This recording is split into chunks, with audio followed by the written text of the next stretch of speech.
It's 10:30 and the phone is ringing. The phone never rings, but the phone is ringing. I look at the phone. I look at Julie. Julie looks at me. Julie looks at the phone and she says, "Don't answer it." But it's 10:30 and the phone is ringing and the phone never rings. So I answer the phone. And that's when everything turns to... Okay, let me rewind a little bit. Let me set the scene. Let me establish a few parameters. Now, when I say the phone never rings, it might be useful to know where the phone is and why it never rings. I work in an office, doing something inconsequential. A computer, a keyboard, a little creativity, a little craft, a lot of meetings about things that don't really warrant a lot of meetings. I produce direct marketing. Letters that on the whole don't get read. Emails that on the whole don't get opened. It pays the bills, it passes the time, it gets me out of bed in the morning. Our company strapline is, be smart, be creative, be kind, which is nice. And we are, apparently, driven by data, which is also nice. I work in a pod. I don't even know if that's the right word, but we'll use it anyway. I work in a pod of 4 desks. On my side, there's me and Julie. Across from us, behind the Berlin Wall of our Apple Macs, we have 6 Degree Simon and the Finch. 6 Degree Simon is called 6 Degree Simon because at least once a day he will return from the water cooler holding a plastic cup of water aloft and declare its temperature. And on one memorable occasion, he returned to us much like Neville Chamberlain getting off that plane, held his trophy high for us all to see, and said, 6 degrees! And then, after a pause, added, I've had better. And all of us being me, Julie and the Finch, thought to ourselves, when, Simon? When have you had better? Not that we voice such doubts, because not voicing such doubts is just one of those unspoken but understood ways that we all get through the day. The other way would have been to attack him unmercifully on his dubious proclamation, but on this occasion we did not do this. Now, it would be remiss of me to mention 6 Degree Simon and his water cooler fixation without drawing attention to the one thing he despises in the world above all else. Yes, Hitler was bad. Yes, Aliens is an abomination of a movie compared to the genius of Alien, but those people in the office who go to the water cooler and fill up whole litre bottles, causing the temperature of the water left in the water cooler to rise to what may as well be boiling point, well, they are total bastards. Except he doesn't use the word bastards. The Finch is called the Finch because his surname is Finch. Sometimes it really is as simple as that. And he is, on occasion given, for reasons only he really understands, to interject our daily discourse, an imitation of the plaintive cry of the elusive and endangered Nantucket Finch. The cry, for those who haven't heard this, goes something like this.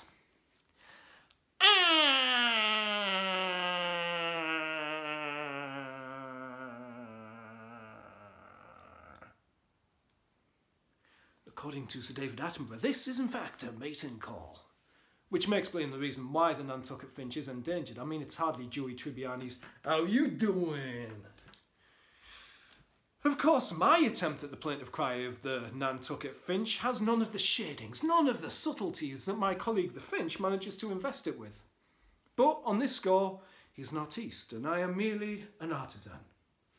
The Finch is also a master of the sharing of the funny clip that he's found on the YouTube. And in the current paradigm of office life, the sharing of a funny clip that he's found on the YouTube is one of the highest of callings.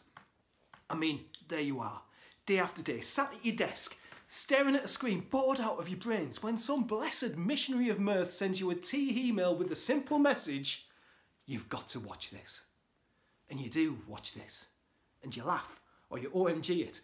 Or you get bored with it because it's been running for the past 17 seconds and nothing seems to be happening. But the important thing is that you are not working. You're at work, you're at your desk, staring at a screen, getting paid, but you are not working. You are sticking it to the man. What's not to love about that? And what's not to love about the person who dug the tunnel and briefly busted you out of the interminable internment camp of your working day? Ladies and gentlemen, I give you the Finch. Now, admittedly, there is one aspect of the sharing of the funny clip that you found on the YouTube that I've never quite got my head around, and it's this. And I address it to you, Mr. Finch. Just because you shared the clip doesn't mean you actually created it, so don't go building your part up, love. You're just a delivery boy. You didn't actually write the newspaper. Of course, I realise that these two views are somewhat divergent. On the one hand, I eulogise the Finch, and on the other hand, I uneulogise him. But then, I'm not a politician having to hold true to his or her manifesto pledges.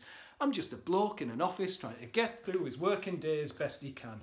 And sometimes, consistency-wise, you've got to cut yourself a little slack. Julie is called Julie because her name is Julie. And in many ways she is the best of all of us, and in many other ways she is not.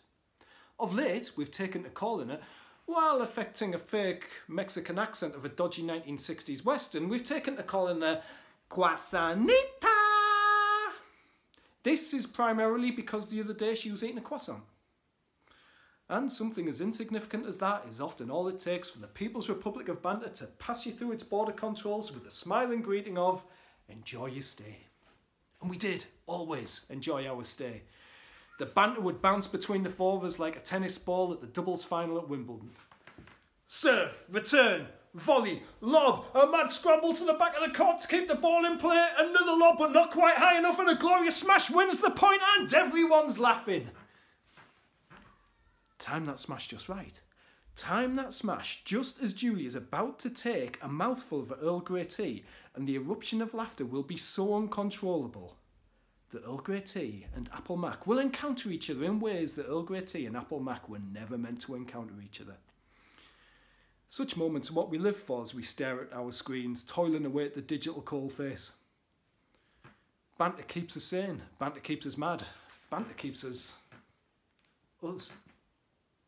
Not long ago, 6 Degree Simon was regaling us with the ongoing saga of some building work he was having done to his roof. He was, and I may be misremembering this, having a helipad built on his roof. Or was it a loft extension? One or the other. Probably the loft extension. Anyway, what was concerning him at this particular juncture, and he is a man much given to concerns, was the issue of scaffolding vis-a-vis his neighbour's front path. He was worried that if the scaffolding touched down on said neighbour's path, without having talked to said neighbour, he would be...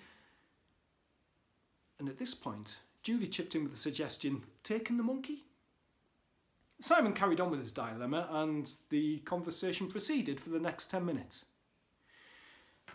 When it finished and some sort of satisfactory conclusion on the etiquette of scaffolding had been reached, I seized my chance. Well, I'm glad that's all been taken care of and sorted out. But if I could just rewind the conversation a little bit. Julie, taking the monkey? You want to talk me through that? Julie's face fell. She thought she got away with it. She thought no one had noticed her verbal faux pas. She thought that she had dodged the ridicule that such a faux pas up so richly deserved. Julie, love, get a grip. I'm not an amateur. I have done this before, and by the time I'd finished, taking the monkey was a phrase that had been tattooed on the inner thigh of a psyche. But to return to my original point, it was 10:30 and the phone was ringing. And the phone never rings.